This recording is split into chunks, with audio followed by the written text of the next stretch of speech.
COVID-19 has changed everything about our lives. When we eat, how we shop, and how we spend time with our friends and family. Today I'm going to be talking to two people who've had their work lives dramatically changed by COVID-19. I'm here on George Street, historic George Street in the city of St. John's. And just looking around, I can see signs up for live music and shows being played. These are all leftovers from a time before COVID, when seeing great live music meant just to walk down to the local pub. But what's it like to be a performer and musician teaching the next generation of musical talent? I caught up with Melanie Goss at Gary Bennett Music to see what's up. My name is Melanie Goss. I'm a vocal instructor and a piano instructor at Gary Bennett Music here in Corner Brook. I've been working there for 8 years now, and I'm working out of home due to COVID-19 because we are not able to out of our studio in the shop, basically. So we're doing online lessons. How do the students feel about the change now to online? Some of them look forward to it every single day. Some parents look forward to it every single day because it's a bit of an escape to keep them still engaged. Like, what percentage would you say of your students are still with you taking class? The majority of my students stayed. It's just the group classes left. I probably lost about $1,000 worth of income.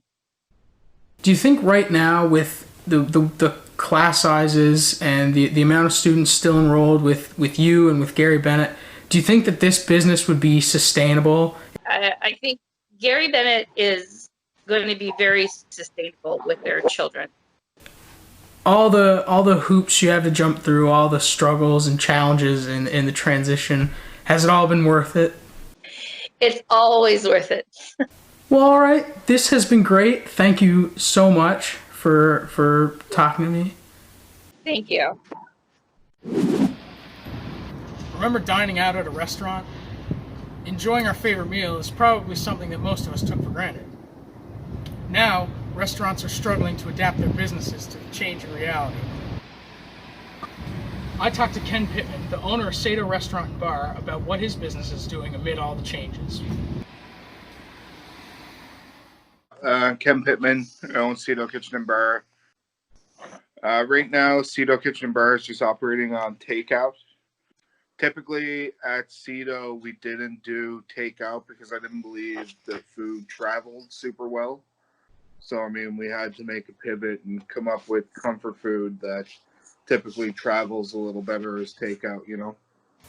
According to Restaurants Canada, 50% of restaurants could close if the COVID-19 pandemic continues. What do you think of those numbers?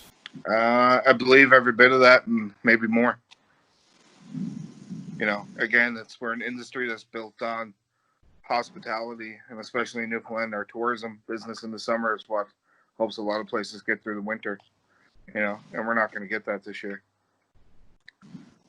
Obviously, it's, you know, our business is down tremendously, right?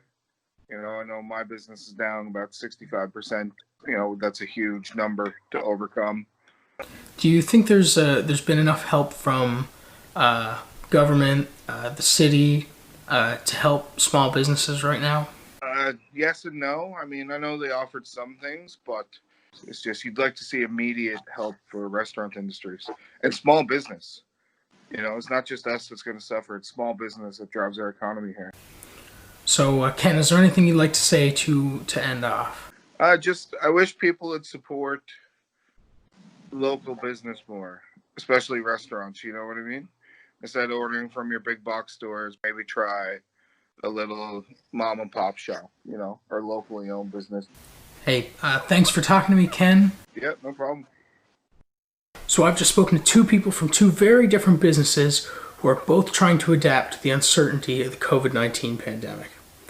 As the province of Newfoundland and Labrador begins to reopen over the summer, we can only hope that these small businesses are going to find the patronage and support that they need to continue to thrive. For Kicker News, I'm Mark Quilty.